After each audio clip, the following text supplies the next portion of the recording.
Hi, my name is Sylvia Palinkas. I am the Assistant Director of Development at MMoCA, and I'm here to talk to you today about this piece titled Mother, Father, Please Help Me by Jelsie Verna.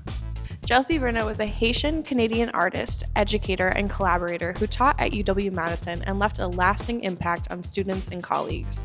Working primarily in collage and drawing, Verna used symbols, text, and layered images to explore how meaning is never fixed but constantly shifting.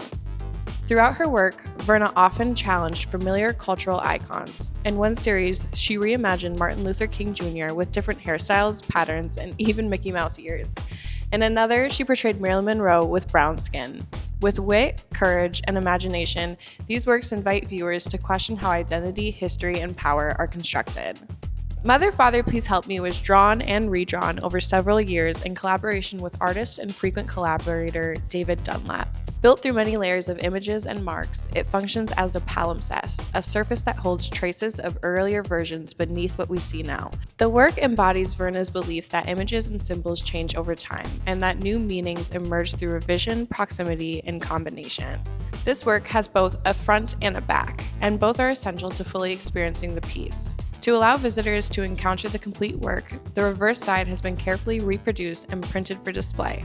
Recently acquired by MMoCA from the artist estate, Mother, Father, Please Help Me is among the last major works available from Verna's studio.